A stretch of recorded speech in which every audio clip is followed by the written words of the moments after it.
10억 원이에요. 갑자기 어떻게 이렇게 큰 돈이 들어왔을까요? 은행 직원이 놀란 목소리로 물었습니다. 한소영은 통장을 들여다보며 다리에 힘이 풀렸습니다. 어제까지 500만 원이던 잔고가 10억 500만 원으로 표시되어 있었거든요. 오늘 오전 7시에 김정우님 명의로 10억 원이 입금됐네요. 김정호. 어제 지하철에서 자신이 구해준 그 할아버지였습니다. 등록금 마련을 위해 모아둔 500만 원을 병원비로 써버린 가난한 의대생. 그런 그녀에게 갑자기 날아든 10억 원. 하지만 소영은 몰랐습니다. 이 돈이 축복이 될지 저주가 될지를. 그리고 자신을 의심하는 차가운 시선들이 기다리고 있다는 것을.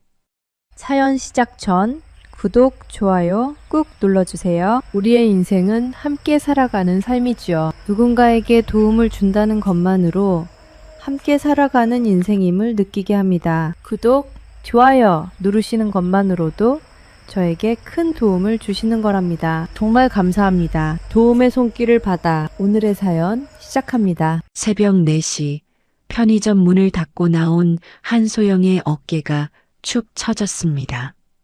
밤새 서 있던 다리가 후들거렸지만 집에 갈 시간은 없었습니다. 1교시 해부학 강의까지 3시간 지하철로 이동하면서 교과서라도 펼쳐야 했습니다. 오늘도 무사히. 소영이 작게 중얼거리며 지하철 계단을 내려가던 순간이었습니다. 쿵 하는 소리와 함께 앞서 걸어가던 할아버지가 계단 중간에서 그대로 쓰러졌습니다. 소영이 달려갔습니다. 할아버지는 가슴을 꽉 움켜쥐고 있었고 얼굴이 새하얗게 질려 있었습니다. 할아버지, 괜찮으세요? 출근길 사람들이 하나둘 멈춰 서기 시작했습니다. 하지만 아무도 다가오지 않았습니다. 모두 스마트폰을 꺼내 영상을 찍기만 할 뿐이었습니다. 숨이 안 쉬어져. 할아버지가 간신히 말했습니다. 소영이 재빨리 할아버지의 맥박을 확인했습니다. 불규칙하고 빨랐습니다. 119에 신고했어요? 소영이 주변 사람들에게 외쳤습니다. 아직? 누군가 대답했습니다. 지금 당장 신고해 주세요. 소영이 할아버지를 눕혔습니다. 의대 3년차에서 배운 응급처치가 머릿속에 떠올랐습니다. 할아버지, 천천히 숨 쉬세요. 제가 도와드릴게요. 소영이 할아버지의 옷깃을 느슨하게 풀어주며 말했습니다. 할아버지의 손이 차갑게 식어가고 있었습니다. 고마워요. 아가씨. 할아버지가 힘없이 속삭였습니다. 15분 후 구급차가 도착했습니다. 소영이 구급대원에게 상황을 설명했습니다. 심근경색 의심됩니다. 맥박이 불규칙하고 흉통을 호소하고 계세요. 보호자세요? 구급대원이 물었습니다. 아니요, 길에서 쓰러지신 걸 도와드린 거예요. 소영이 대답했습니다. 구급차 안에서 할아버지가 소영의 손을 꼭 잡았습니다. 아가씨, 혹시 병원까지? 당연히 같이 가야죠. 소영이 단호하게 말했습니다. 병원 응급실은 새벽임에도 바빴습니다. 의사가 검사 결과를 들고 나왔습니다. 급성 심근경색이 맞습니다. 지금 당장 스텐트 시술을 해야 해요. 의사가 심각한 표정으로 말했습니다. 비용이 얼마나 될까요? 할아버지가 떨리는 목소리로 물었습니다. 건강보험이 있으시면 본인 부담금이 100만 원 정도인데 혹시 보험료 체납은 없으시죠? 할아버지의 얼굴이 더욱 하얘졌습니다. 그게 몇 달 전부터 밀려서. 그럼 전액 본인 부담이에요. 500만 원 정도 필요합니다. 의사의 말에 할아버지가 고개를 떨어뜨렸습니다. 그럼 수술을 안 하면 생명이 위험합니다. 지금 당장 결정하셔야 해요. 할아버지가 주머니에서 낡은 지갑을 꺼냈습니다. 몇 장의 10,000원권이 전부였습니다. 가족분께 연락드릴까요? 간호사가 물었습니다. 연락할 사람이 없어요. 할아버지가 힘없이 말했습니다. 소영이 할아버지를 바라보았습니다. 굳은 살이 박힌 손, 낡은 옷, 그리고 절망에 찬 눈빛. 자신의 어머니와 똑같은 처지였습니다. 잠깐만요. 소영이 원무과로 향했습니다. 창구 직원이 고개를 들었습니다. 수술비 결제하러 왔는데요. 보호자세요? 아니요. 제가 대신 낼게요. 소영이 가방에서 통장을 꺼냈습니다. 다음 학기 등록금으로 모아둔 300만 원과 생활비 200만 원이 전부였습니다. 500만 원 결제하겠습니다. 잠깐, 정말 괜찮으세요? 거액인데. 직원이 놀란 표정으로 물었습니다. 네, 괜찮아요. 소영이 단호하게 대답했습니다. 수술이 시작되었습니다. 할아버지가 수술실로 들어가기 전 소영에게 말했습니다. 아가씨, 정말 고맙습니다. 평생 잊지 않을게요. 빨리 나으세요. 그게 감사의 표현이에요. 소영이 미소 지으며 말했습니다. 할아버지가 주머니에서 명함을 꺼냈습니다. 이거라도 괜찮아요. 사람이 먼저예요. 소영이 정중히 거절했습니다. 연락처라도 정말 괜찮다고요. 할아버지가 건강하시면 그걸로 충분해요. 3시간 후 수술이 성공적으로 끝났습니다. 의사가 나와서 말했습니다. 다행히 잘 됐습니다. 조금만 늦었으면 큰일 날 뻔했어요. 소영이 중환자실 유리창 너머로 할아버지를 바라보았습니다. 안정적으로 숨을 쉬고 있는 모습에 안도의 한숨이 나왔습니다. 이제 가셔도 됩니다. 환자분은 저희가 잘 돌볼게요. 간호사가 말했습니다. 소영이 병원을 나서며 휴대폰을 확인했습니다. 첫 강의까지 1시간 남았습니다. 등록금은 나중에 생각하자. 소영이 지하철역으로 향하며 중얼거렸습니다. 그때 소영은 몰랐습니다. 자신의 선택이 인생을 완전히 바꿔놓을 거라는 것을. 다음 날 오전 9시 소영이 은행에 들어서며 직원에게 말했습니다. 학자금 대출 신청하러 왔는데요. 통장 지참하셨죠? 잔고부터 확인해 볼게요. 직원이 소영의 통장을 받아 기계에 넣었습니다. 잠시 후 직원의 눈이 커졌습니다. 고객님, 혹시 잔고 확인해 보실래요? 소영이 모니터를 바라보는 순간 다리에 힘이 풀렸습니다. 10억 500만 원. 어제까지 500만 원이던 잔고가 그렇게 표시되어 있었습니다. 이게 뭔가요? 소영이 떨리는 목소리로 물었습니다. 오늘 오전 7시에 김정호님 명의로 10억 원이 입금됐네요. 직원이 놀란 표정으로 대답했습니다. 김정호? 소영이 그 이름을 되뇌었습니다. 어디서 들은 것 같은 이름이었습니다. 은행을 나선 소영이 벤치에 주저앉아 휴대폰을 꺼냈습니다. 포털 사이트에 김정호를 검색했습니다. 첫 번째 검색 결과에 소영의 입이 벌어졌습니다. 김정호 태양그룹 창업주 회장. 어제 자신이 도운 할아버지가 국내 3대 기업 중 하나인 태양그룹의 창업주였던 것입니다. 이럴 수가. 소영이 휴대폰을 들고 태양그룹에 전화를 걸었습니다. 태양그룹입니다. 김정호 회장님과 통화하고 싶은데요. 어제 병원에서 뵌 한소영이라고 전해주세요. 잠시 후 전화가 연결되었습니다. 소영이구나. 몸은 괜찮니? 따뜻한 목소리가 들려왔습니다. 회장님, 이 돈은 너무 과한 것 같아서요. 돌려드리고 싶어서 연락드렸습니다. 아니야, 절대 안 돼. 생명의 은인한테 이 정도는 당연한 거야. 김 회장의 목소리가 단호했습니다.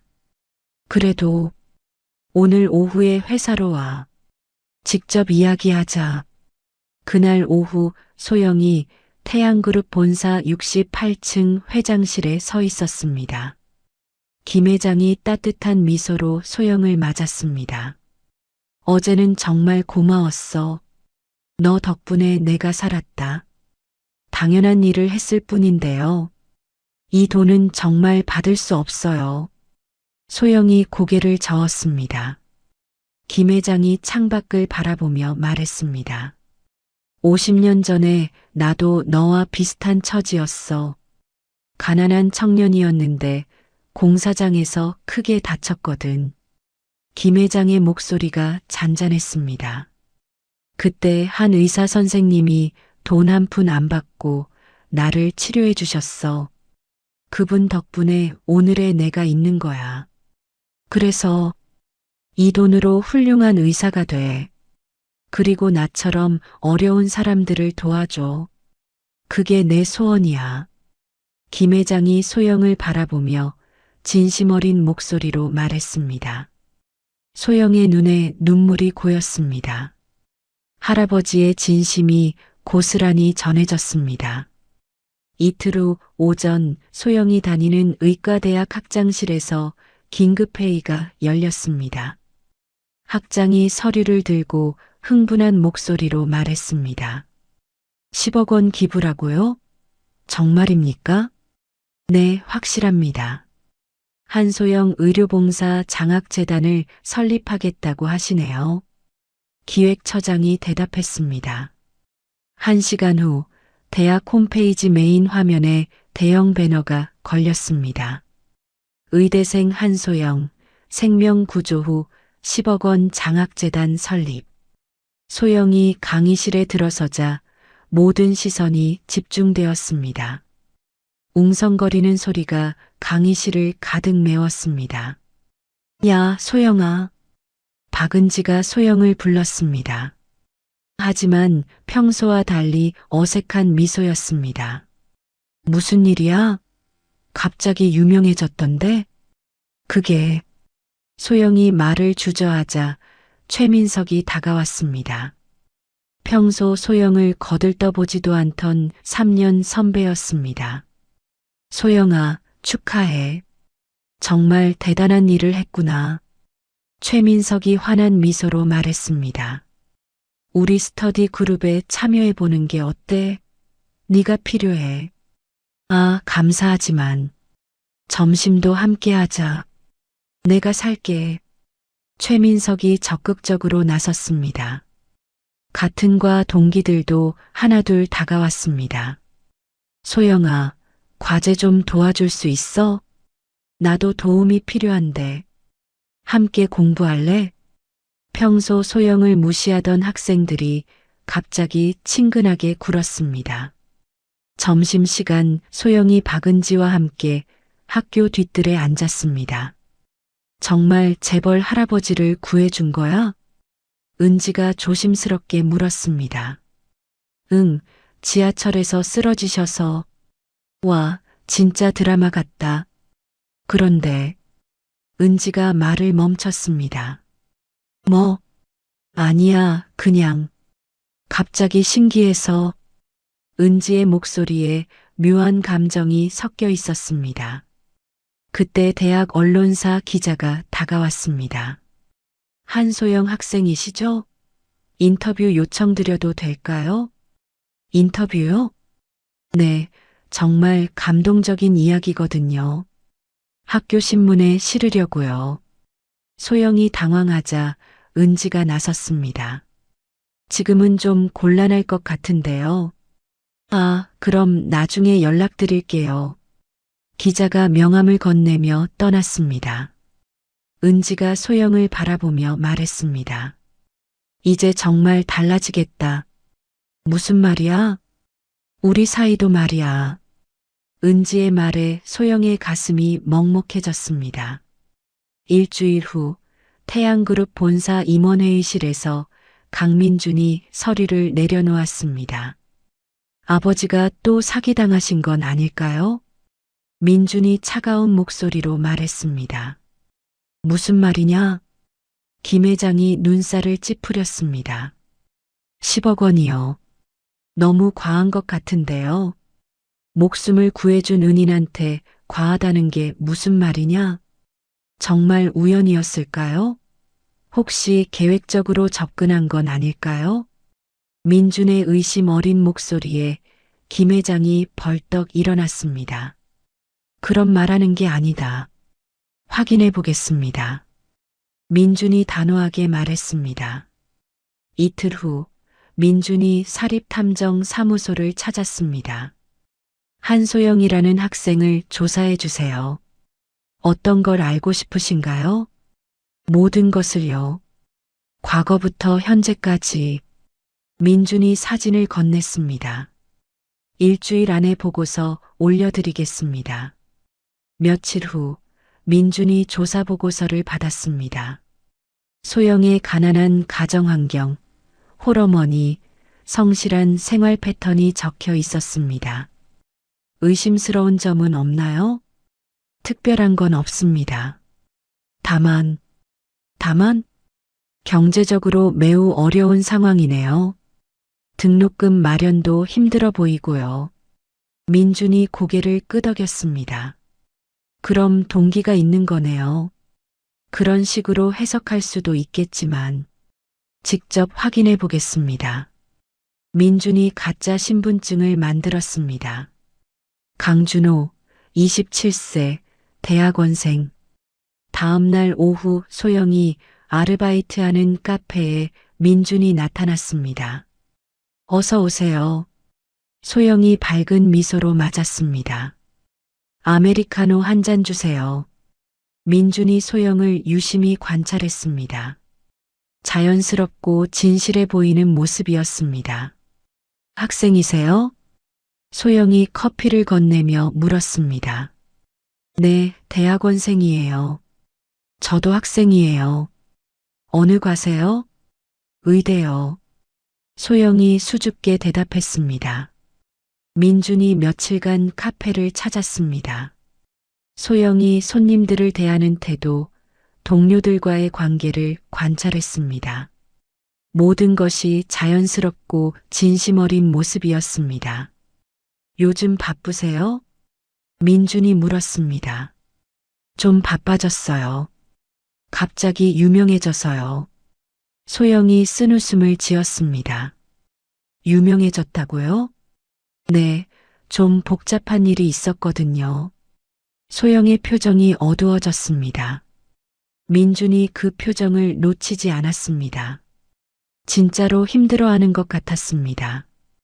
힘든 일이시면 괜찮아요. 시간이 해결해 주겠죠. 소영이 다시 미소를 지었습니다. 그날 밤 민준이 아버지에게 전화했습니다. 아버지, 그 학생 말인데요.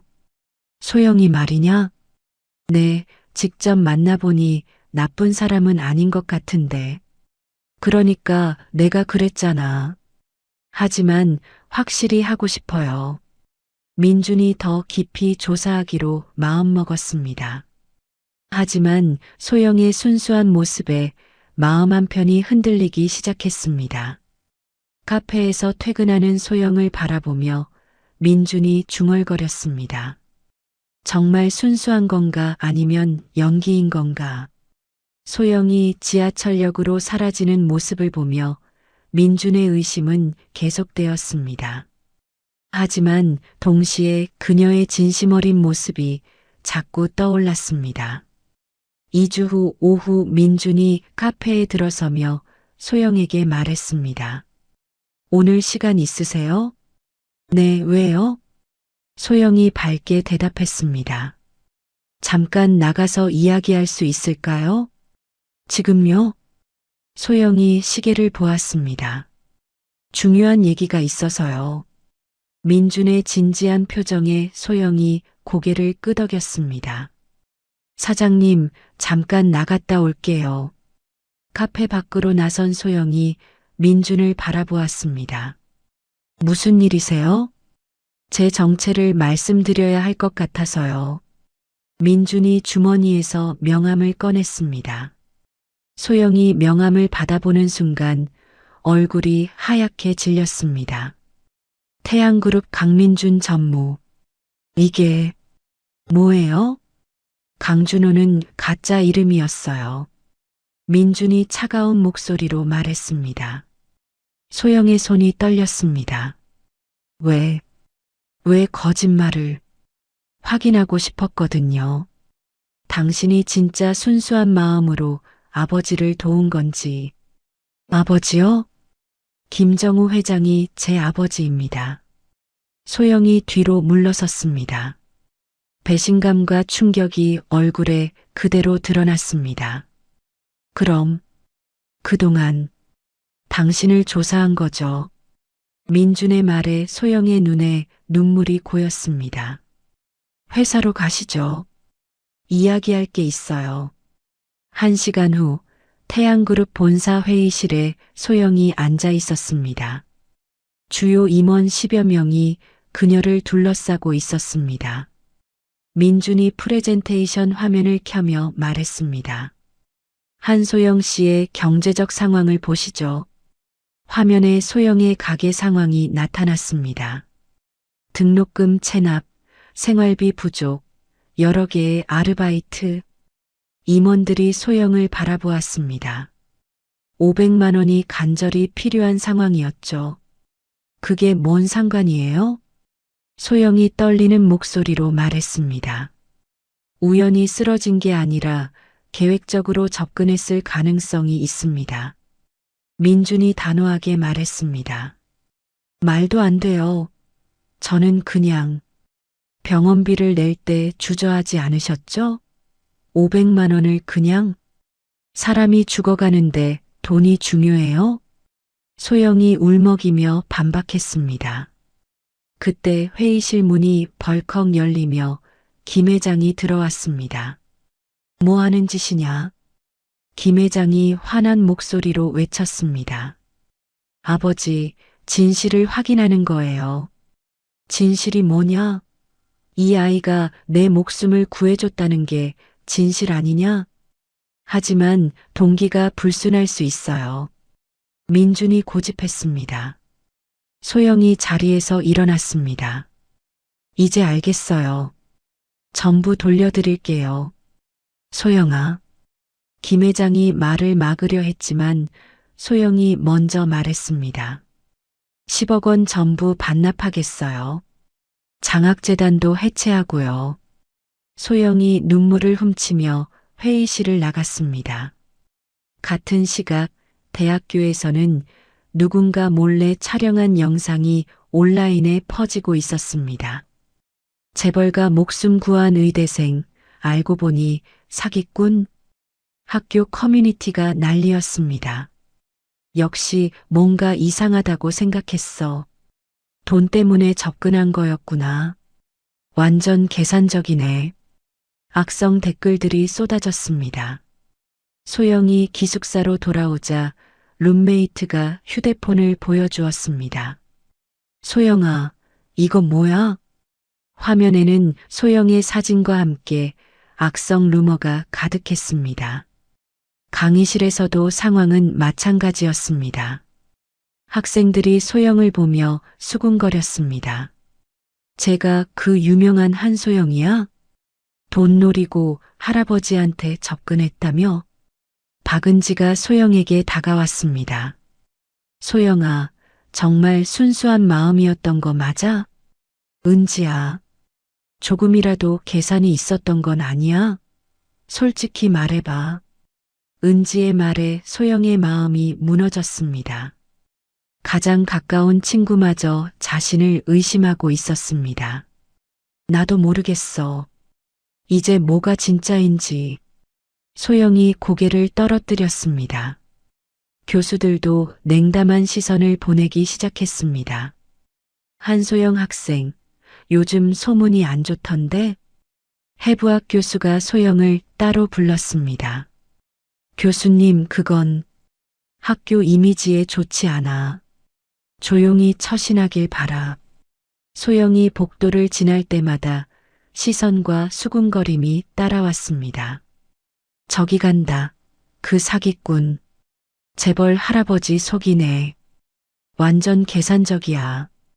점심시간 소영이 혼자 구석 자리에 앉았습니다.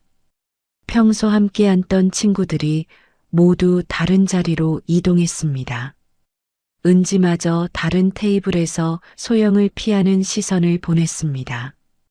소영이 기숙사 방으로 돌아와 침대에 쓰러졌습니다. 차라리 그날 모른 척 지나갔으면. 소영이 베개에 얼굴을 묻고 울었습니다. 밖에서는 여전히 악성 댓글들이 쏟아지고 있었습니다. 한소영 퇴학시켜야 해. 의대에 이런 애가 있다니. 재벌들도 호구네. 소영의 휴대폰이 울렸습니다. 어머니의 전화였습니다. 소영아, 인터넷에 이상한 글이 많이 올라왔던데. 엄마, 괜찮니? 무슨 일이야? 소영이 더 이상 말할 수 없어 전화를 끊었습니다. 창밖을 바라보며 소영이 중얼거렸습니다. 왜 좋은 일을 하려고 했을까? 그날 밤 소영은 잠을 이룰 수 없었습니다. 세상의 모든 시선이 자신을 의심하고 있는 것 같았습니다. 그리고 무엇보다 강민준의 차가운 눈빛이 계속 떠올랐습니다. 믿었던 사람에게 배신당한 아픔이 가슴 깊이 박혔습니다. 절망 속에서 일주일을 보낸 어느 저녁, 소영의 자취방 현관벨이 울렸습니다. 소영이 문을 열자 김 회장이 서 있었습니다. 회장님, 소영이 깜짝 놀라며 말했습니다. 들어가도 되겠니? 김 회장이 따뜻한 미소를 지으며 물었습니다. 네, 그런데 여기 너무 좁고. 괜찮다. 김 회장이 반지하 자취방을 둘러보았습니다. 냉장고에는 라면과 김치만 달랑 있었고 책상에는 의학 서적들이 가득했습니다. 앉으세요. 소영이 의자를 내주었습니다. 김 회장이 책상을 보며 말했습니다. 정말 열심히 공부하는구나. 죄송해요. 이런 곳에 모시고 이런 곳에서도 꿈을 포기하지 않는 네가 대단해. 김 회장의 말에 소영의 눈에 눈물이 고였습니다. 회장님, 정말 죄송해요. 민준 씨가 의심하는 게 맞을지도. 아니야, 절대 아니야. 김 회장이 단호하게 말했습니다. 내가 왜 확신하는지 알려줄게. 김 회장이 창밖을 바라보며 말했습니다. 1974년이었어. 나도 너만한 나이였지. 김 회장의 목소리가 잔잔해졌습니다. 그때 난 가난한 청년이었어. 건설 현장에서 일하다가 큰 사고를 당했거든. 사고요? 콘크리트 덩어리가 떨어져서 다리를 크게 다쳤어. 병원비가 없어서 포기하려고 했지. 김 회장이 소영을 바라보며 계속했습니다. 그때 한 의사 선생님이 나타나셨어. 돈 한 푼 안 받고 수술해 주셨지. 정말요? 그분이 안 계셨다면 난 평생 절름발이로 살았을 거야. 아니, 죽었을 수도 있고. 김 회장의 눈에도 눈물이 맺혔습니다. 그분 덕분에 다시 일할 수 있었고 작은 건설업체를 시작할 수 있었어. 그래서 태양그룹이. 맞아. 그분의 은혜로 오늘의 내가 있는 거지. 김 회장이 소영의 손을 잡았습니다. 네가 나를 도와준 순간 50년 전 그 의사 선생님이 떠올랐어. 똑같은 마음씨더라고. 회장님, 세상 사람들이 뭐라고 하든 상관없어. 나는 내 마음을 알고 있으니까. 소영이 참았던 눈물을 쏟아냈습니다. 포기하지 마. 꿈을 향해 계속 나아가렴. 김 회장이 일어서며 말했습니다. 더 좋은 곳으로 이사하자. 내가 도와줄게. 아니에요. 제 힘으로 살고 싶어요. 그래, 그 마음이 바로 너답구나. 김 회장이 웃으며 문을 나섰습니다. 진짜 딸을 얻은 기분이야.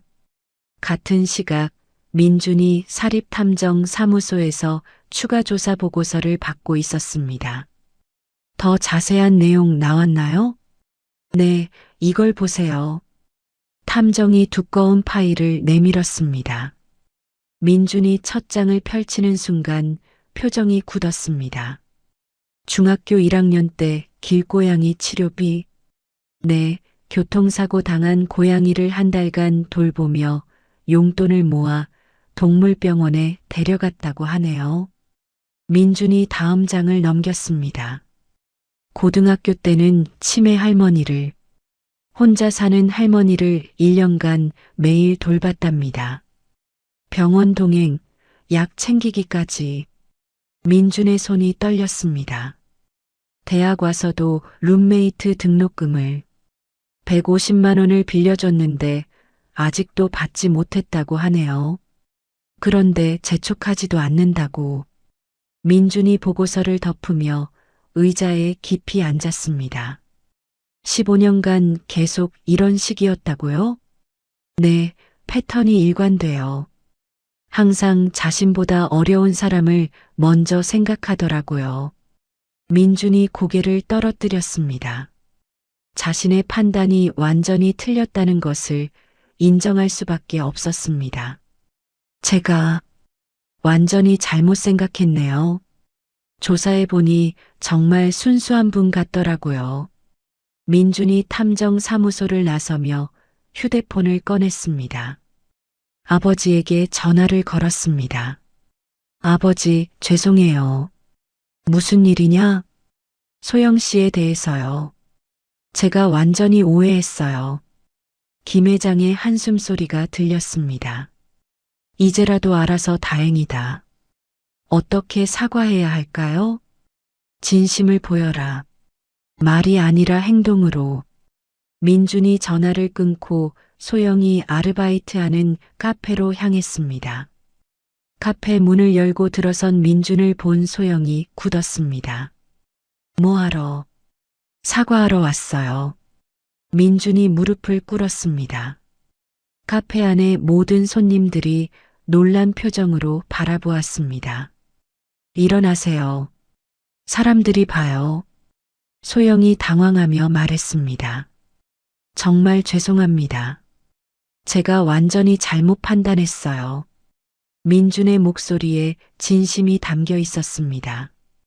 당신은 정말 순수한 마음으로 아버지를 구해주셨는데 제가 의심했어요. 그만 일어나세요.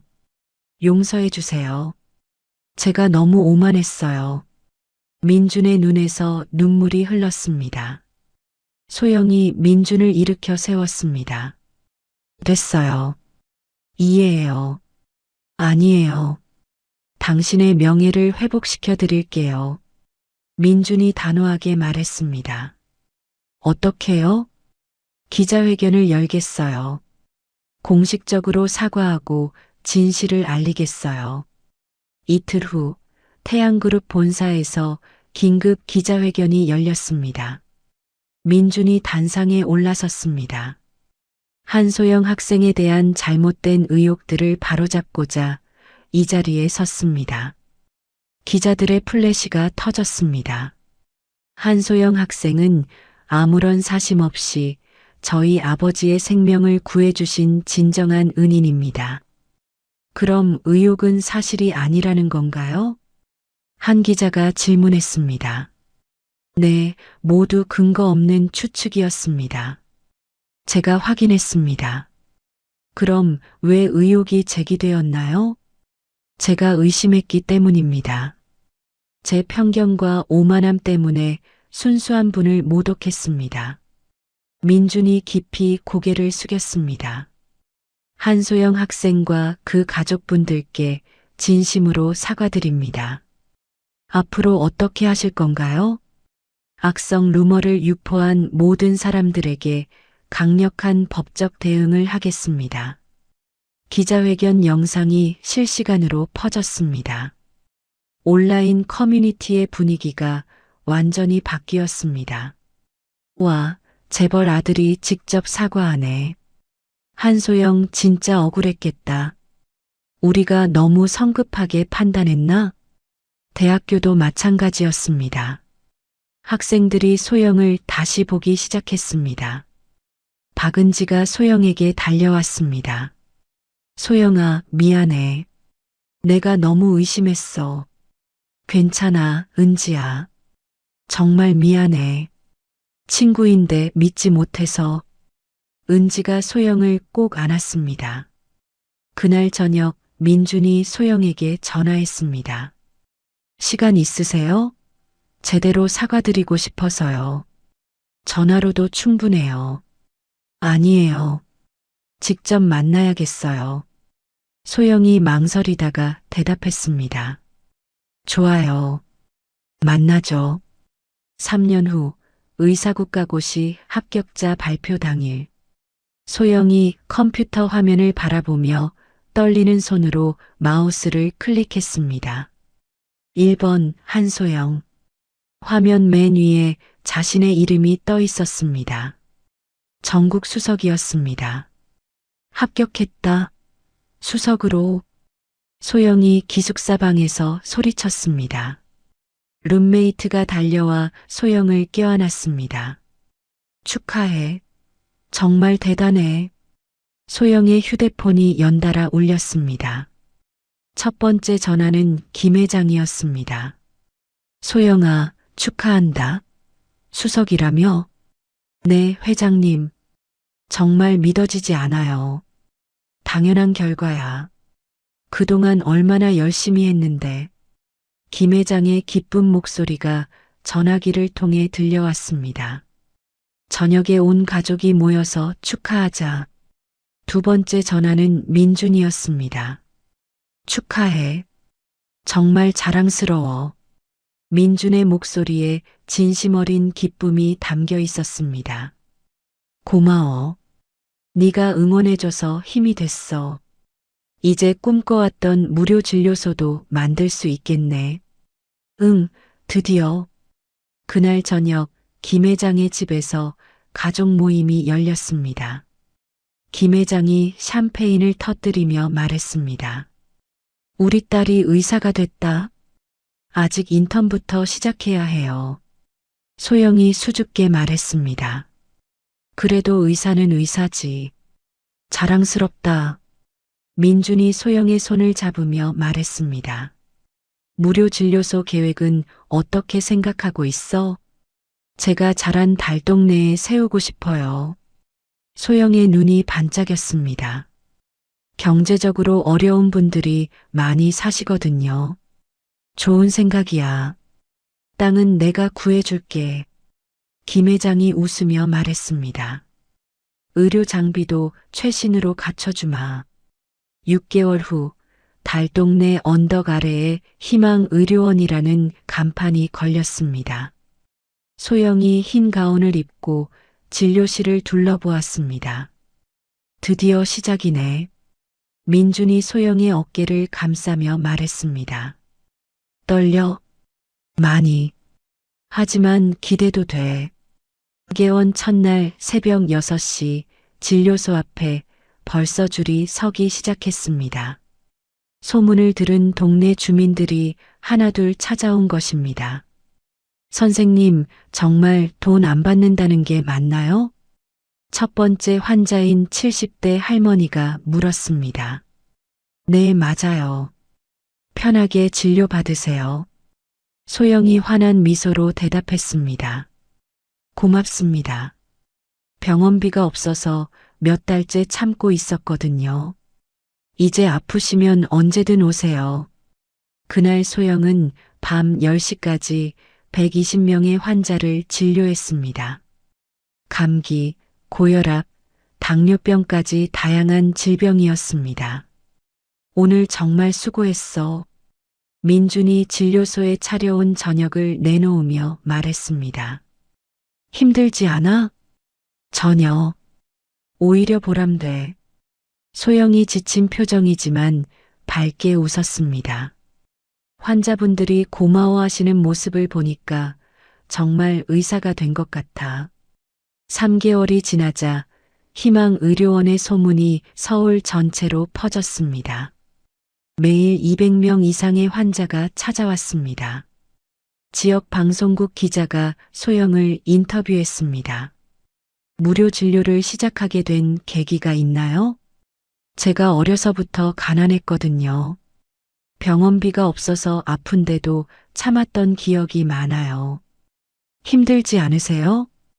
행복해요. 이런 일을 하라고 의사가 된 것 같거든요. 인터뷰가 방송되면서 소영은 달동네의 슈바이처라는 별명을 얻었습니다.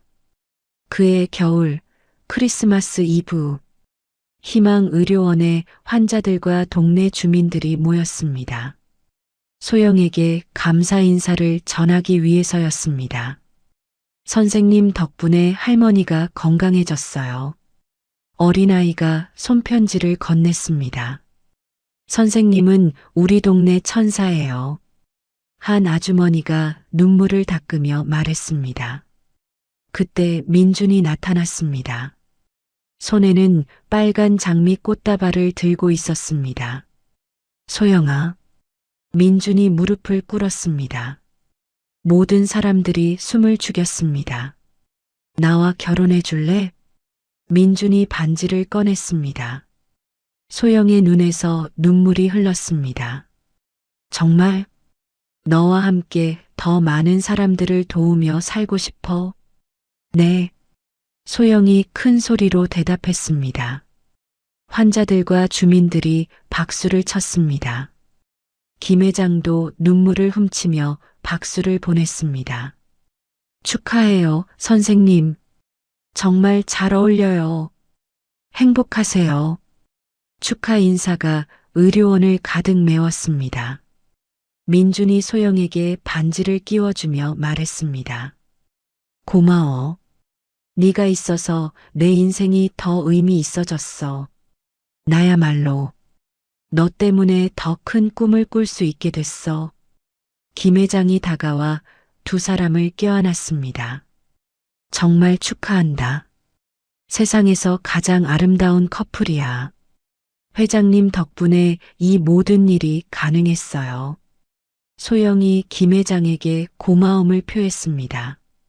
아니야, 너의 선한 마음이 모든 걸 만들어낸 거야. 그날 밤 소영이 진료소에서 마지막 정리를 하고 있었습니다. 벽에 걸린 환자들의 편지와 그림들을 바라보며 미소 지었습니다. 4년 전 지하철 계단에서 할아버지를 만났을 때는 이런 일이 일어날 줄 몰랐지. 민준이 소영의 어깨에 손을 올리며 말했습니다. 운명이었나 봐. 그때 네가 나를 의심했을 때는 정말 힘들었어. 미안해. 그때 생각하면 지금도 후회돼. 괜찮아. 그 일이 있었기 때문에 우리가 진짜 서로를 알게 된 것 같아. 소영이 민준의 손을 잡았습니다. 앞으로도 함께 많은 사람들을 도우며 살자. 당연하지. 우리가 받은 사랑을 나눠주는 거야. 두 사람이 희망의료원 밖으로 나서며 달동네에 반짝이는 불빛들을 바라보았습니다. 작은 선행이 만들어낸 기적 같은 사랑이 더 큰 희망으로 피어나고 있었습니다. 결혼 2년 후 소영이 산부인과에서 나와 환한 미소로 민준을 바라보았습니다. 축하드려요. 8주 차세요. 의사의 말에 민준이 소영을 꼭 안았습니다. 정말? 아기가? 응, 우리 아기야. 소영이 초음파 사진을 보여주었습니다. 아버지께 빨리 알려드리자. 민준이 설레는 목소리로 말했습니다. 회장님이 얼마나 기뻐하실까. 그날 저녁 김 회장의 집에서 가족 저녁 식사가 열렸습니다. 할아버지가 되신 걸 축하드려요. 소영이 초음파 사진을 건네며 말했습니다. 김 회장이 사진을 받아들고 한참 바라보았습니다. 정말이야? 네, 8주 되었어요. 김 회장의 눈에 눈물이 고였습니다. 고맙다, 소영아. 살아서 손자를 보게 되다니. 건강한 아이로 낳을게요. 민준이 아버지의 어깨에 손을 올리며 말했습니다. 아버지도 건강하셔야 손자랑 같이 놀 수 있어요. 그때 김 회장이 갑자기 얼굴을 찌푸렸습니다. 아버지, 괜찮으세요? 아니야, 그냥 속이 좀. 김 회장이 복부를 만지며 말했습니다. 요즘 소화가 잘 안 되더라. 병원에 한번 가보세요. 소영이 걱정스럽게 말했습니다. 괜찮아. 나이 들면 그런 거지. 하지만 김 회장의 얼굴색이 평소와 달랐습니다. 일주일 후 김 회장이 정기검진을 받으러 병원에 갔습니다. 복부 초음파 검사에서 이상 소견이 발견되었습니다. 추가 검사가 필요하겠네요. 의사가 심각한 표정으로 말했습니다. CT와 MRI를 찍어보겠습니다. 김 회장이 혼자 검사 결과를 들었습니다. 췌장의 종양이 보입니다. 의사의 말에 김 회장의 얼굴이 하얗게 변했습니다. 종양이요? 3기 췌장암으로 보입니다. 혈관과 림프절까지 침범했어요. 그럼 수술은 가능하지만 완치 가능성은 30% 정도입니다. 김 회장이 의자에 털썩 앉았습니다. 가족분들과 상의해서 치료 계획을 세우시길 바랍니다. 김 회장이 집에 돌아와서도 가족들에게 말하지 못했습니다. 소영의 임신 소식에 들떠있는 가족들을 보니 차마 입이 떨어지지 않았습니다. 며칠이 지나자 김 회장의 식욕이 눈에 띄게 떨어졌습니다. 10kg이 빠지고 얼굴에 황달기가 돌기 시작했습니다. 아버지, 얼굴이 노래졌어요. 민준이 걱정스럽게 말했습니다. 그냥 피곤해서 그래. 병원에 가보세요. 정말 이상해요. 소영도 의사의 눈으로 김 회장을 살펴보았습니다. 명백히 췌장 관련 증상들이었습니다. 회장님, 혹시 최근에 검진 받으셨어요? 받았는데. 별거 아니라고 했어. 소영이 김 회장의 병원 기록을 몰래 확인해 보았습니다. 췌장암 3기라는 진단명이 눈에 들어왔습니다. 회장님, 소영이 달려가서 김 회장을 붙잡았습니다. 왜 말씀 안 하셨어요? 뭘 말하냐? 췌장암이시잖아요. 김 회장이 고개를 떨어뜨렸습니다. 어떻게 알았냐? 왜 혼자 끙끙 앓고 계세요? 소영의 목소리에 눈물이 섞였습니다. 너희들 행복한데 찬물을 끼얹고 싶지 않아서. 그날 밤 가족회의가 열렸습니다. 수술부터 받으셔야 해요. 소영이 단호하게 말했습니다. 항암 치료도 병행하고요. 그렇게 하자, 아버지. 민준도 아버지를 설득했습니다. 모든 치료비는 제가 알아보겠어요. 하지만 그때 더 큰 문제가 터졌습니다. 한국산업그룹에서 김 회장의 건강 이상서를 포착한 것입니다. 태양그룹 인수 기회가 왔습니다. 한국산업 회장이 임원들에게 말했습니다. 김정호가 아프다는 소문이 돌고 있어요. 지금이야말로 30년 숙적을 무너뜨릴 때입니다. 한국산업이 태양그룹의 주요 거래처들을 하나씩 접촉하기 시작했습니다. 태양그룹과의 계약을 재검토해 보시는 게 어떨까요? 회장의 건강에 문제가 있다는 소문인데 안정성이 의심스럽네요. 주요 거래처 5곳이 연달아 계약 해지를 통보했습니다. 경제신문에도 관련 기사가 나기 시작했습니다. 태양그룹 경영 불안설, 주가 급락. 태양그룹 주가가 하루 만에 15% 폭락했습니다. 민준이 회사에서 밤을 새우며 대책을 마련하려 했지만 상황은 악화되기만 했습니다. 전무님, 이대로 가면 회사가 위험해집니다. 기획실장이 다급하게 보고했습니다. 한국산업에서 적대적 인수합병을 시도할 것 같습니다. 그런 와중에 소영에게도 위험이 닥쳤습니다. 임신 8개월에 접어들면서 혈압이 급격히 올라갔습니다. 수축기 혈압이 170이에요. 위험해요.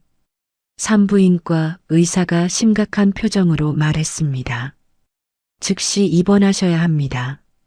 아기는 괜찮나요? 소영이 떨리는 목소리로 물었습니다.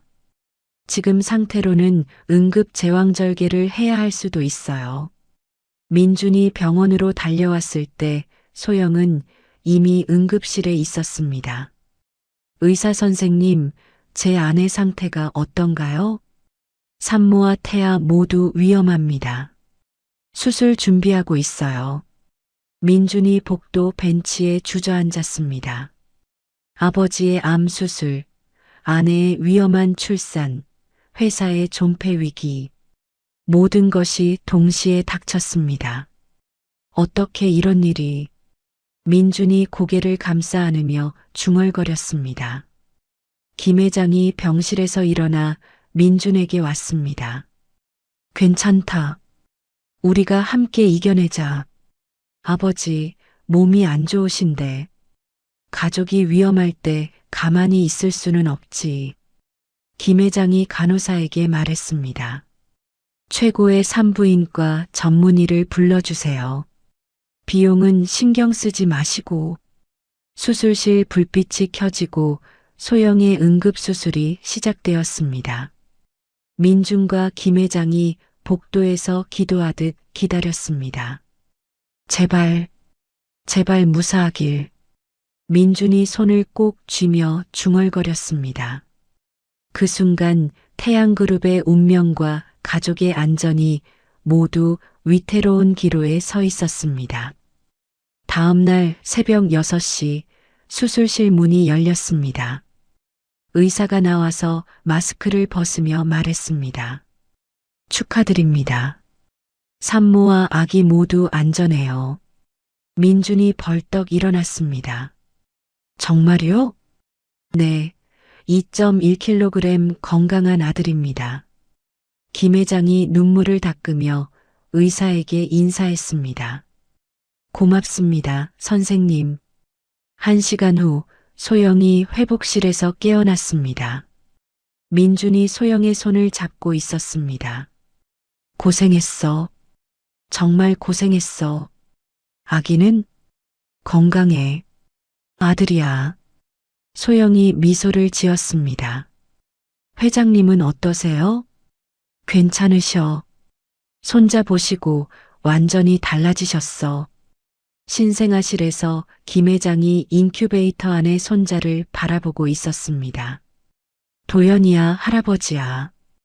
김 회장이 작은 목소리로 중얼거렸습니다. 너 때문에 할아버지가 더 오래 살아야겠다. 소영이 회복하자마자 김 회장의 치료에 전념했습니다. 독일과 미국의 췌장암 전문의들과 화상회의를 했습니다. 새로운 면역 치료법이 있습니다. 독일 하이델베르크 대학병원의 교수가 설명했습니다. 임상시험 참여가 가능하신가요? 물론입니다. 모든 준비를 해주세요. 소영이 즉시 대답했습니다. 미국 MD 앤더슨 암센터와도 연결되었습니다. 개인 맞춤 항암제 치료를 시도해 볼 수 있어요. 비용은 얼마나 될까요? 치료비보다 희망이 중요합니다. 소영이 밤낮으로 김 회장의 치료 계획을 세웠습니다. 한편 민주는 회사 위기 극복에 매달렸습니다. 핵심 임원들과 비상경영회의를 열었습니다. 한국 산업의 공격에 어떻게 대응할까요? 우호적 기관 투자자들과 연합을 구성하겠습니다. 민준이 단호하게 말했습니다. 그리고 회사의 미래 비전을 발표하겠어요. 민준이 밤새 프레젠테이션을 준비했습니다. 태양그룹의 새로운 방향성을 제시했습니다. 바이오 헬스케어와 신재생에너지에 집중하겠습니다. ESG 경영을 통해 지속 가능한 성장을 이뤄내겠어요. 투자자들이 민준의 발표에 주목하기 시작했습니다. 젊은 후계자의 리더십이 인상적이네요. 위기를 기회로 바꾸려는 의지가 보여요. 6개월 후 김 회장의 치료 결과가 나왔습니다. 의사가 CT 사진을 보여주며 말했습니다. 놀랍습니다. 종양이 거의 사라졌어요. 정말요? 소영이 믿을 수 없다는 표정으로 물었습니다. 암 수치도 정상 범위로 돌아왔습니다. 김 회장이 소영을 꼭 안았습니다. 고맙다, 딸아. 네가 아니었다면 불가능했을 거야. 가족이니까요. 대한암학회에서도 김 회장의 치료 사례에 주목했습니다. 학회에서 발표해달라고 요청이 왔어요. 담당 의사가 소영에게 말했습니다. 환자와 가족의 의지, 그리고 최신 치료법의 결합이 만든 기적이에요. 회사 상황도 완전히 바뀌었습니다. 태양그룹의 주가가 위기 이전보다 50% 상승했습니다. 시가총액 10조 원 돌파. 직원들이 환호했습니다. 한국 산업의 적대적 인수 시도는 완전히 무산되었습니다. 민준 전무의 경영 능력이 입증됐네요. 경제지 기자들이 보도했습니다. 위기를 기회로 바꾼 탁월한 리더십입니다. 김 회장이 민준을 불러 말했습니다. 이제 회장직을 너에게 넘겨주련다. 아직 이르지 않나요? 아니야. 네가 충분히 증명했어. 그럼 아버지는? 명예회장으로 물러나서 손자 돌보며 살겠다. 김 회장이 웃으며 말했습니다. 그해 연말 태양그룹 정기주주총회에서 세대교체가 공식 발표되었습니다. 강민준 신임 회장을 소개합니다. 박수가 쏟아졌습니다. 민준이 단상에 올라 말했습니다. 앞으로 더욱 사회적 책임을 다하는 기업이 되겠습니다. 매년 순이익의 15%를 의료복지에 투자하겠어요. 소영도 새로운 꿈을 키우고 있었습니다. 암 환자들을 위한 연구소를 만들고 싶어요. 좋은 생각이야. 지원해 줄게. 민준이 격려했습니다. 더 많은 사람들에게 희망을 주고 싶어요. 희망의료재단도 전국 12개 도시로 확장되었습니다. 연간 15만 명의 환자가 무료 진료를 받았습니다. 소영 원장님 덕분에 살았어요. 환자들의 감사 편지가 매일 쌓였습니다. 김 회장이 도연이를 안고 공원을 산책했습니다. 할아버지, 저새 예뻐요. 그래, 예쁘구나. 할아버지는 왜 울어요? 행복해서 그래. 김 회장이 손자를 더 꼭 안았습니다. 할아버지가 이렇게 행복할 줄 몰랐단다. 저녁 식탁에서 온 가족이 모였습니다. 올해는 정말 기적 같은 한 해였어. 민준이 말했습니다. 아버지 건강도 회복되시고 도연이도 태어나고 회사도 더 발전했고요. 소영이 덧붙였습니다. 김 회장이 와인잔을 들며 말했습니다. 가장 큰 기적은 우리가 함께라는 거야. 정말 감사해요, 아버지. 소영이 고개를 숙였습니다. 나야말로 고맙다. 너희 덕분에 제2의 인생을 사는 것 같아. 도연이가 할아버지 무릎에서 까르르 웃었습니다. 그 웃음소리가 집안을 따뜻하게 채웠습니다. 온 가족이 함께 이겨낸 시련이 더 큰 행복을 가져다 준 것이었습니다. 5년 후 김 회장이 9세가 된 도연이와 함께 한강공원에서 자전거를 타고 있었습니다. 할아버지, 더 빨리요. 도연이가 깔깔 웃으며 말했습니다. 알겠다, 우리 도연이. 김 회장이 건강한 모습으로 자전거를 힘차게 밟았습니다. 할아버지, 나중에 커서 뭐가 될까요? 뭐가 되고 싶은데? 엄마처럼 의사가 되어서 아픈 사람들 도와주고 싶어요. 김 회장이 자전거를 멈추고 도연이를 바라보았습니다. 정말? 네. 그리고 할아버지처럼 착한 사람이 되고 싶어요. 김 회장의 눈에 눈물이 고였습니다. 고맙다, 도연아. 할아버지가 정말 자랑스럽다. 같은 시각 희망의료재단 본부에서 소영이 회의를 진행하고 있었습니다. 올해 진료 환자가 15만 명을 넘었습니다. 직원이 보고했습니다. 전국 12개 지점이 모두 안정적으로 운영되고 있어요. 의대생 체험 프로그램 참여자도 300명이었고요. 소영이 만족스럽게 고개를 끄덕였습니다. 내년에는 암 환자 전용 병동도 추가로 만들어 보죠. 회의를 마친 소영이 민준의 회장실로 향했습니다. 어서 와. 민준이 환하게 웃으며 소영을 맞았습니다. 오늘 이사회에서 의료복지 예산이 통과됐어. 정말? 얼마나? 작년보다 30% 늘린 500억 원. 와, 대단해. 소영이 민준을 꼭 안았습니다. 이제 더 많은 사람들을 도울 수 있겠네. 우리 회사 직원들도 자랑스러워해. 착한 기업에서 일한다고. 그때 민준의 비서가 들어왔습니다. 회장님, 둘째 따님 서연이가 유치원에서 열이 난다고 연락 왔어요. 어머, 빨리 가야겠다. 소영이 서둘러 가방을 챙겼습니다. 유치원에 도착한 소영이 옷에 서연이를 안아들었습니다. 엄마, 머리가 아파요. 괜찮아.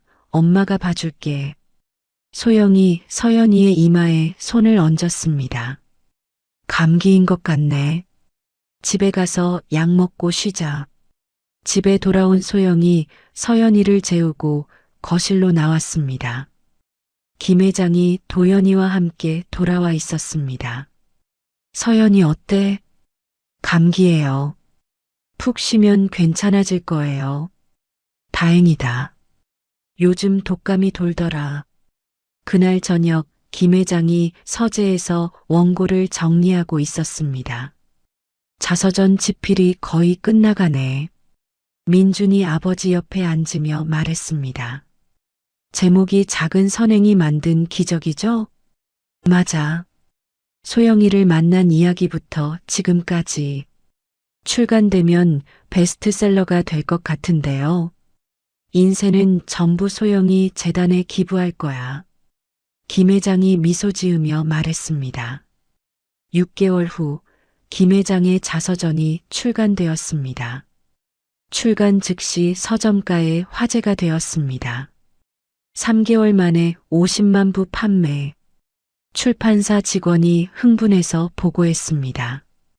독자들 반응도 뜨거워요. 작은 선행의 힘을 느꼈다는 후기가 많네요.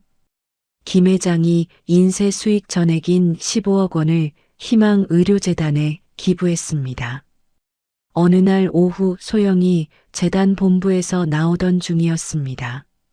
지하철 입구에서 80대 할머니가 쓰러져 있는 것을 발견했습니다. 할머니, 괜찮으세요? 소영이 달려가서 할머니를 부축했습니다. 어머, 고맙습니다. 할머니가 힘없이 말했습니다. 병원에 모셔다 드릴게요. 소영이 택시를 불러 할머니를 응급실까지 데려갔습니다. 혈당이 많이 떨어졌네요. 당뇨 관리가 안 되고 계시는군요. 의사가 진단을 내렸습니다. 그때 20대 청년이 뛰어왔습니다. 할머니, 준호야 왔구나. 할머니가 손자를 보며 안도했습니다. 할머니를 도와주신 분이에요? 준호가 소영에게 고개를 숙였습니다. 정말 감사합니다. 저는 이준호라고 해요. 한소영이에요. 당연한 일을 했을 뿐이에요. 의대생인데 돈이 없어서 할머니 병원비를. 준호가 어려운 표정으로 말했습니다. 소영이 준호의 성실한 모습을 보며 10년 전 자신의 모습을 떠올렸습니다. 잠깐만요. 소영이 병원비를 대신 결제했습니다.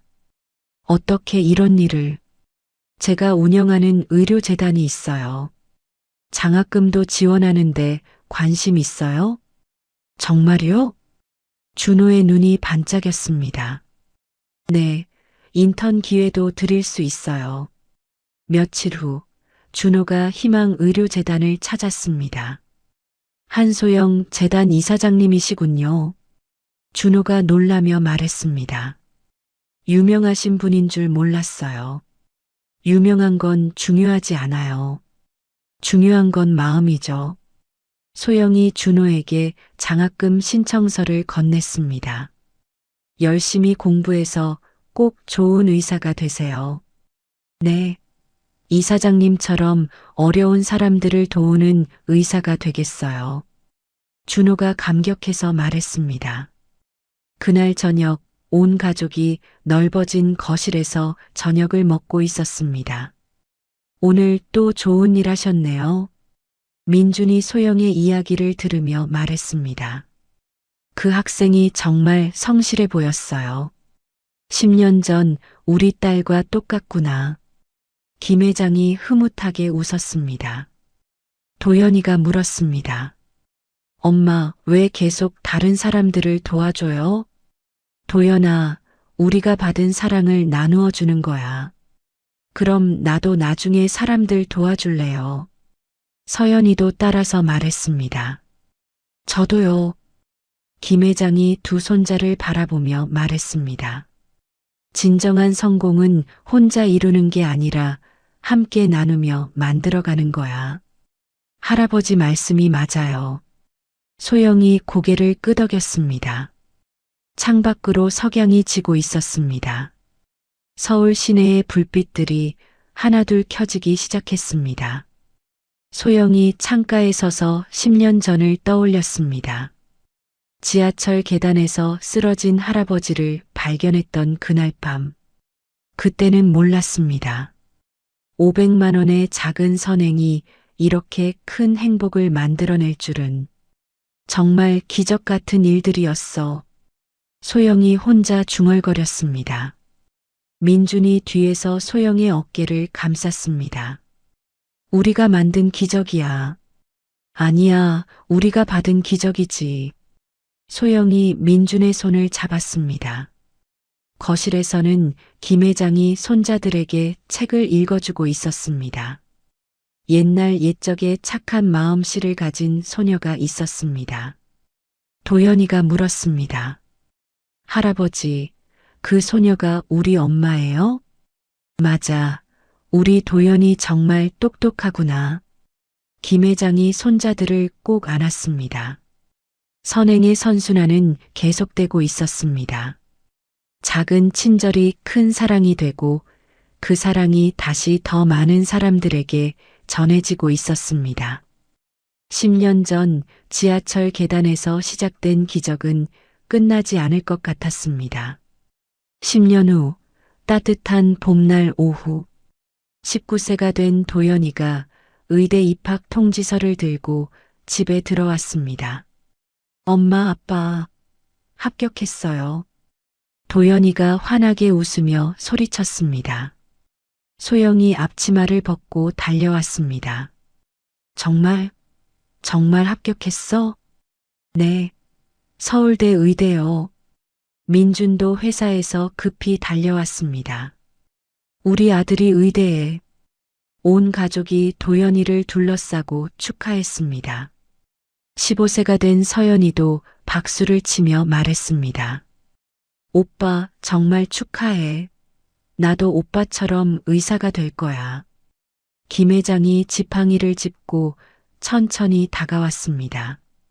88세가 된 그의 얼굴에는 깊은 주름이 있었지만 눈은 여전히 반짝였습니다. 도연아, 정말 자랑스럽다. 할아버지처럼 착한 의사가 되고 싶어요. 도연이가 할아버지를 꼭 안았습니다. 그래, 할아버지 믿는다.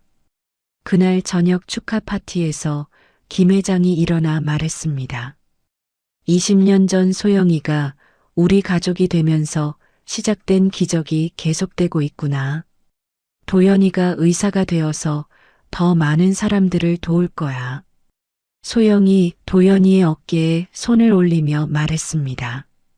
엄마가 걸어온 길을 따라가고 싶어요. 도연이가 진지하게 대답했습니다. 그리고 할아버지가 가르쳐 주신 나눔의 정신을 이어갈게요. 김 회장이 눈물을 훔쳤습니다. 고맙다, 도연아. 며칠 후 희망의료재단 20주년 기념식이 열렸습니다. 전국에서 300명의 의료진과 환자들이 모였습니다. 지난 20년간 200만 명의 환자를 무료로 진료했습니다. 직원이 보고했습니다. 1,500명의 의대생에게 장학금을 지원했고요. 소영이 단상에 올라 말했습니다. 이 모든 것이 가능했던 건 여러분의 도움 덕분이에요. 박수가 쏟아졌습니다. 그때 이준호가 흰 가운을 입고 나타났습니다. 10년 전 할머니를 도와준 그 학생이었습니다. 이사장님, 정말 오랜만이에요. 준호야, 이제 의사가 되었구나. 네, 다음 달부터 여기서 근무하게 됐어요. 준호가 환하게 웃었습니다. 이사장님 덕분에 꿈을 이룰 수 있었어요. 너의 노력이 있었기 때문이야. 소영이 준호의 손을 잡았습니다. 이제 너도 다른 사람들에게 희망을 주렴.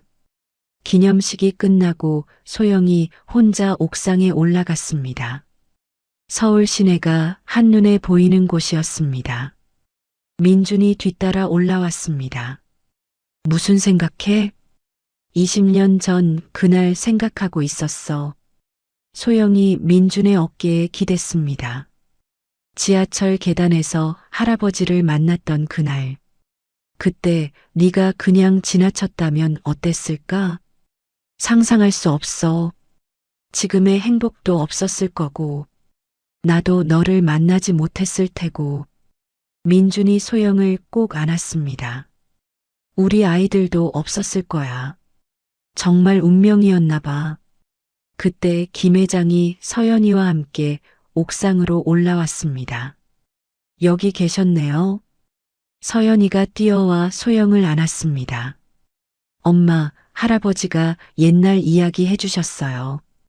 어떤 이야기? 엄마가 할아버지 목숨 구해준 이야기요. 서연이가 눈을 반짝이며 말했습니다. 정말 멋있어요. 김 회장이 천천히 다가왔습니다. 소영아, 고맙다. 무슨 말씀이세요? 너 때문에 내가 20년을 더 살았어. 김 회장의 목소리가 떨렸습니다. 손자들이 자라는 것도 보고 너희가 행복한 것도 봤어. 회장님, 내 인생에서 가장 행복한 20년이었다. 김 회장이 소영의 손을 잡았습니다. 진짜 딸을 얻은 기분이야. 소영의 눈에서 눈물이 흘렀습니다. 저야말로 아버지 같은 분을 만나서 행복했어요. 도연이가 의대 생활을 시작한 지 6개월이 지났습니다. 어느 날 소영에게 전화를 걸었습니다. 엄마, 오늘 응급실 실습에서 할아버지 같은 분을 만났어요. 어떤 분이셨는데? 70대 할아버지가 쓰러지셨는데 보호자도 없고 병원비도 없으셨어요. 그래서 제가 병원비를 냈어요. 용돈 털어서요. 소영이 미소를 지었습니다. 잘했어, 도연아. 엄마가 20년 전에 했던 일을 이제야 이해한 것 같아요. 그래, 사람이 먼저라는 게 무슨 뜻인지 알겠어요. 소영이 가슴이 뭉클했습니다. 엄마 자랑스러워. 그해 겨울, 김 회장이 갑자기 쓰러졌습니다. 나이가 많아 회복이 어려웠습니다. 병원에서 온 가족이 김 회장을 지켜보았습니다. 아버지, 괜찮으실 거예요. 민준이 아버지의 손을 잡았습니다. 김 회장이 힘없이 미소 지었습니다. 충분히 행복했다. 아직 가시면 안 돼요. 소영이 눈물을 흘렸습니다. 소영아, 고맙다. 너 덕분에 정말 행복했어. 회장님, 도연이와 서연이 잘 키워라. 착한 아이들로. 김 회장이 손자들을 바라보았습니다. 할아버지, 저희 잘 클게요. 도연이가 울먹이며 말했습니다. 할아버지가 가르쳐 주신 걸 잊지 않을게요. 서연이도 할아버지 손을 꼭 잡았습니다. 김 회장이 마지막으로 말했습니다. 작은 선행이 이렇게 큰 행복을 만들어내는구나. 사랑한다, 내 가족들. 김 회장이 평화롭게 눈을 감았습니다. 장례식장에는 수많은 사람들이 조문을 왔습니다. 김 회장의 선행에 도움받은 사람들이었습니다. 회장님 덕분에 제가 의사가 될 수 있었어요. 저희 가족이 도움받았어요. 정말 좋은 분이셨어요. 소영이 영정 앞에서 말했습니다. 회장님, 가르쳐 주신 대로 계속 살아가겠어요. 작은 선행의 힘을 믿고 실천하겠어요. 1년 후 희망의료재단에 김정호 기념관이 세워졌습니다. 그의 일생과 선행을 기리는 공간이었습니다. 소영이 기념관에서 방문객들에게 설명했습니다. 20년 전 지하철 계단에서 시작된 작은 선행이 이 모든 것을 만들었어요. 한 사람의 친절이 얼마나 많은 사람들에게 희망을 줄 수 있는지 보여주는 거죠. 어린 학생이 질문했습니다. 저도 그런 일을 할 수 있을까요? 물론이야. 작은 것부터 시작하면 돼. 소영이 아이의 머리를 쓰다듬었습니다. 네가 보여주는 작은 친절이 누군가에게는 큰 희망이 될 거야. 그날 저녁 가족들이 김 회장의 사진 앞에 모였습니다. 할아버지, 오늘도 좋은 일 많이 했어요. 도연이가 사진에 대고 말했습니다. 의대에서 열심히 공부하고 있어요. 서연이도 말했습니다. 저도 언니처럼 의사가 될 거예요. 소영과 민준이 아이들을 바라보았습니다. 회장님이 정말 좋아하실 거야. 우리가 그분의 뜻을 잘 이어가고 있다고 생각해요. 밤하늘에 별들이 반짝이고 있었습니다. 마치 김 회장이 하늘에서 가족들을 지켜보는 것 같았습니다. 소영이 창밖을 바라보며 생각했습니다. 20년 전 그 추운 새벽 지하철 계단에서 만난 운명적인 순간 500만 원의 작은 선행이 이렇게 큰 사랑의 이야기를 만들어냈습니다. 사랑은 끝나지 않았습니다. 도연이와 서연이를 통해 계속 이어질 것이고 그들이 도울 사람들을 통해 더욱 퍼져나갈 것이었습니다. 작은 선행이 만든 기적은 영원히 계속될 것입니다. 한 번의 작은 선택이 한 사람의 인생을 바꿨습니다.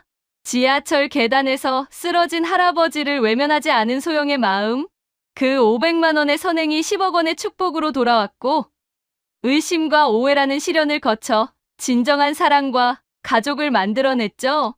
때로는 우리가 베푼 작은 친절이 예상치 못한 기적을 불러오기도 합니다. 그리고 그 기적은 우리 혼자만의 것이 아니라 더 많은 사람들에게 희망의 씨앗이 되어 퍼져나가죠. 소영이 만든 희망의료재단처럼 받은 사랑을 다시 나누어주는 선순환. 여러분도 오늘 누군가에게 작은 친절을 베풀어 보세요. 그것이 언젠가는 상상하지 못했던 아름다운 이야기의 시작이 될지도 모르니까요. 이야기를 끝까지 들어주신 분이 계시다면 잘 들었다고 댓글 하나만 남겨주세요. 감사합니다.